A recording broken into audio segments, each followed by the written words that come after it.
Hello, Mrs. Sanderson. I'm Coach Collins. And I'm Coach K. Come on in. Hello, thank you for agreeing to meet with us.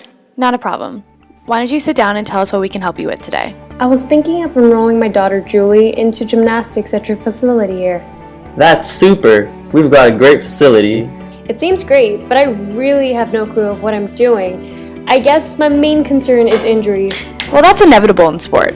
Now listen, we're not the person to talk to regarding injury prevention like exercises and whatnot, but what we can do is familiarize you with other aspects of sport that you should be aware of.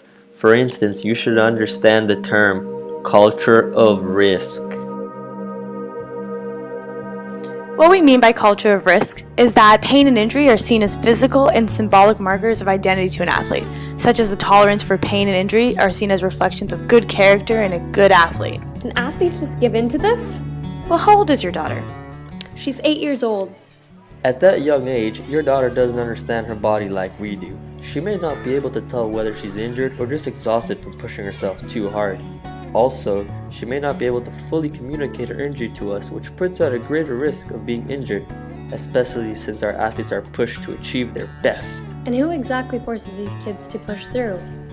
It's usually the group of individuals that surrounds the athlete. It's called a sportsnet. And what makes it up is the coaches, the athletic trainers, even the parents.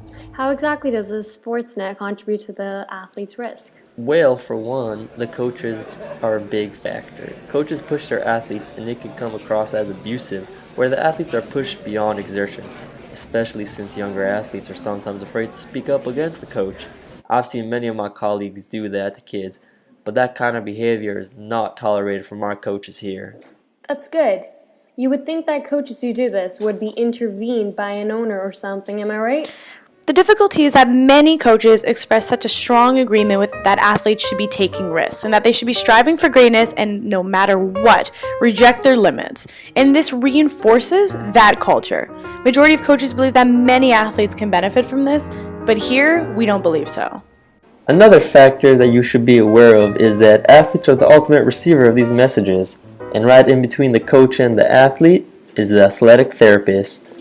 The athletic therapist receives a lot of pressure from coaches to give the athlete an advance to play when returning from an injury. This pressure can cause athletic therapists to shift their judgment on the athlete's rehab, which causes the athletes themselves to think they are able to play, and in most cases when they return to play, they are in pain, obviously, returning from an injury.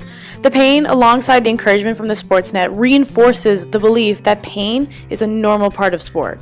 This is just an example of a risk transfer. By enforcing this culture, it causes a trickle-down effect to the athlete.